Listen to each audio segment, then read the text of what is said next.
आजकाल बरेच आजार बऱ्याच प्रकारे वाढत आहे. त्याच्यापैकीच एक आजार कोणता आहे? थायरॉईड. खूप कॉमन झाले आता. खूप जणांना, अगदी लहानपासून ते म्हाताऱ्यापर्यंत कोणालाही विचारलं म्हणजे प्रत्येक घरामध्ये एक व्यक्ती थायरॉईडचा आपल्याला आढळतो. मग जसं आपण प्रत्येक व्हिडिओमध्ये बघतो की आपल्याला कारण बघायचं आहे आणि त्याचं निवारण करायचं आहे. थायरॉईड का आहे? थायरॉईड नावाची ग्रंथी जी प्रत्येकाच्या घशामध्ये, माझ्यामध्ये पण आहे, तुमच्यामध्ये, प्रत्येकाच्या घशामध्ये आहे, पण ती खूप महत्त्वाची आहे. त्याच्यामध्ये त्या ग्रंथीमध्ये बिघाड झाला आहे, ती व्यवस्थित कार्य करत नाही, त्यांना थायरॉईड झाला आहे. सगळ्यांना तर नाही होत ते.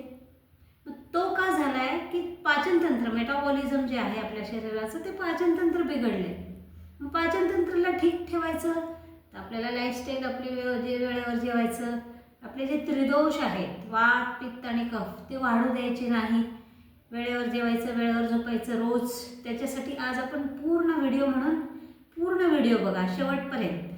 अतिशय घरगुती त्याच्यावर औषधं, त्याच्यावर जे आहेत योगाभ्यास, अगदी तुम्ही कंट्रोल करू शकता. जेव्हा सुरुवातीलाच तुम्हाला थायरॉईड डिटेक्ट होईल, डॉक्टर सांगतात औषधी घ्या. 2 प्रकारचे थायरॉईड सांगतात. एकामध्ये हायपो म्हणजे वजन वाढतं आणि दुसऱ्यामध्ये वजन कमी होतं. कोणाकोणाचं वजन वाढत असतं आणि कोणाकोणाचं वजन कमी होत असतं. आणि त्या ज्या गोळ्या घेतात त्याच्यात आणखीन खूप काही साईड इफेक्ट आहे. त्याच्यामुळे अजून नवीन नवीन खूप काही विकार उत्पन्न होतात शरीरामध्ये. मग प्रयत्न करायचा आहे की जेव्हा सुरुवातच आहे तेव्हा आपल्याला थोडी आयुर्वेदाची जोड, योगासनाची जोड, घरगुतीच काही औषध त्याच्यावर ते आपण घेऊ शकतो. आणि ते औषध पण आज आपण बघणार आहोत, सगळं काही घरगुती प्रयोग बघणार आहोत, म्हणून शेवटपर्यंत व्हिडिओ बघा.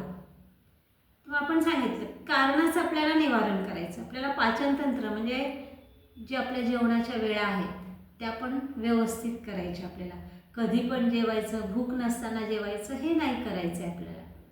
मग त्याच्यामध्ये आपण कोणते प्राणायाम फार महत्त्वाचा आहे. आता माझे आधीचे व्हिडिओ तुम्ही बघा, कपालभातीचा व्हिडिओ आहे माझा, त्याच्यामध्ये कपालभाती करू शकता तुम्ही. आणि महत्त्वाचा एक प्राणायाम आहे त्याच्यामध्ये, उज्जायी प्राणायाम. तो कसा करायचा आज आपण बघणार आहोत. उज्जायी प्राणायाम बघा, घशामधून असा आवाज काढला. हे बघा, जेव्हा आपण करतो तेव्हा थोडंसं अंकुचन होतं घशाचं. मग ह्यालाच आपण थोडंसं लांबवायचं आहे.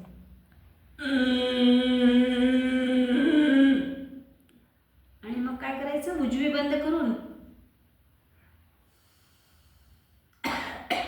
ठसका लागतो. जेव्हा आपण घशामध्ये अंकुचन करतो तर घाबरायचं नाही, स्वच्छ होतो घसा. ठसका लागला तरी काही नाही. असं कमीत कमी किती वेळेस करायचं? जर थायरॉईड आपल्याला झालं तर 11 वेळेस तरी करायचं. आणि थायरॉईड नसेल तर रोज 2-3 वेळेस करा, म्हणजे होणार नाही थायरॉईड तुम्हाला भविष्यामध्ये. पुन्हा एक वेळेस बघूया आपण.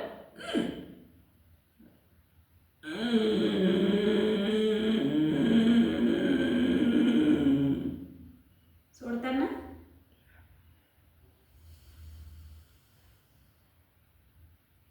उजवी नासिकाला बंद केलं आणि डावी नासिकेने श्वास सोडला. असं 11 वेळेस आपल्याला कमीत कमी उज्जायी प्राणायाम करायचा आहे. मग याच्यासाठी आपण घरगुती काय बघणार आहोत. सकाळी उठल्यावर धण्याचं पाणी, रात्री धणे येतात बाजारात मिळतात, ते भिजवायचे थोडेसे. 1 चमचा जर भिजवला ग्लासमध्ये, त्याला सकाळी त्याला चौकोन काढा पण तयार करू शकतो, किंवा नुसतं त्याला गाळून पण धण्याचं पाणी किंवा कोथिंबीरचा रस, तो पण थायरॉईडसाठी खूप उपयुक्त सांगितलेला आहे. तर हे घरगुतीच जर आपण रोज प्रयोग केले, किंवा बहेडा, त्रिकूट आणि प्रवाळ हे जर घेतलं, बहेडा त्रिकूट 50 ग्राम घ्यायचं, बहेडा 20 ग्राम घ्यायचं आणि प्रवाळ पिष्टी 10 ग्राम घ्यायचं. त्याला तिन्ही ना एकत्र करायची, ती पावडर बनवून ठेवून द्यायची. आणि मधासोबत जेवणाच्या अगोदर हा जो प्रयोग आहे घरगुती औषध आहे, हे तिन्ही आयुर्वेदिक आपले कुठेही भेटतात. आणि हे मधासोबत लहान मुलांना जर टॉन्सिल्स असेल तर त्याच्यावर पण हे चालतं. हे जे औषध आहे आयुर्वेदिक घरगुती औषध पण त्याच्यासाठी आपण घेऊ शकतो. हे तिन्ही एकत्र करायचं चूर्ण, आणि मग अर्धा चमचा ते चूर्ण मधासोबत जेवायच्या अगोदर ते चाटून घ्यायचं. आता ह्याच्यावर आसनं कोणती करायची हे आपण बघणार आहोत. तर थायरॉईडमध्ये जेवढे, उदाहरणार्थ माझा सर्वांगासन हलासनाचा व्हिडिओ आहे तो बघा, तर ते पण चालतं. त्याच्यामध्ये सर्वांगासन, हलासन ज्याच्यामध्ये अशी मान होईल ते सर्व आसनं थायरॉईडसाठी उपयुक्त आहे. उदाहरणार्थ 2-3 आसनं मी इथे तुम्हाला दाखवणार आहे. तर हे जे आसन आहे, आता हे कोणी करायचं नाही. ज्यांना हरणी आहे त्यांनी मागे वाकायचं नाही, मागचे आसनं करायचे नाही. दोन्ही हात असे ठेवले, दोन्ही गुडघ्यांवर असं हे केले. आता उदाहरणार्थ वय जास्त आहे आपलं आणि गुडघ्यावर उभं राहता येत नाही, मी इथे थोडंसं सपोर्ट घ्या, छोट्या छोट्या टॉवेलचे असे घडी करून घ्या की जेणेकरून त्याचा त्रास होणार नाही. याच्यामध्ये काय करायचं आपल्याला, हे आसन एक एक आसन कमीत कमी 5-5 वेळेस, 1 2 3 4 5 असं 5 वेळेस कमीत कमी हे आसन तुम्हाला उष्ट्रासन. त्याच्यानंतर आहे उष्ट्रासन. हे दोन्ही हात या पद्धतीने मागे लावले. आता सुरुवातीला हे हात लागणार नाही, मग ह्याचीच प्रॅक्टिस करा, हेच जास्त करा. आणि जेव्हा तुमच्या इथले स्नायू मोकळे होऊन जातील तेव्हा आपोआप तुमचे हात मागे लागायला लागतील. माझे बरेच व्हिडिओ आहे तिथले स्नायू मोकळे होण्यासाठी. 1 2 3 लांब लांब श्वास, 4 5 म्हणून प्रत्येक व्हिडिओ बघा, खूप माहिती मिळत आहे तुम्हाला. तर ह्या पद्धतीने हे दोन्ही आसनं कमीत कमी आपल्याला 5-5 वेळेस तरी करायचे आहे. यानंतर आपण बघणार आहोत मत्स्यासन. मत्स्यासन सपोर्टने शिकवते मी तुम्हाला. अतिशय एक असा लोड घ्यायचा आहे आपल्याला आणि एक छोटी उशी अशी घ्यायची, अशी ठेवायची. आता ही जी कंबर आहे आपली अशी टेकली पाहिजे, इथे आपली इथे टेकली पाहिजे बरोबर कमरेच्या मध्यभागी. आणि दोन्ही पायाचं ह्या पद्धतीने आणि ह्या पद्धतीने असं. हे बघा इथे जी मान अशी होते आणि दोन्ही हात असे लांब लांब श्वास, 5 म्हणेपर्यंत 10 म्हणेपर्यंत होल्ड करायचे. इथे काही सेकंद थांबायचे. हे आसन पण कमीत कमी आपल्याला 5 वेळेस. हे लोडच्या आधाराने मत्स्यासन आहे. साधं मत्स्यासन पण करू शकतो पद्मासनामधलं. प्रत्येकाला पद्मासन येत नाही, त्यांनी हे आधाराने आरामाने करू शकतात. असं काही सेकंद होल्ड केलेलं आहे मी. असं कमीत कमी 5 वेळेस हे आसन करायचं आहे. आणि सावकाश या पद्धतीने उठताना आपल्याला उजव्या कुशीवरून असं उठून बसायचं आहे.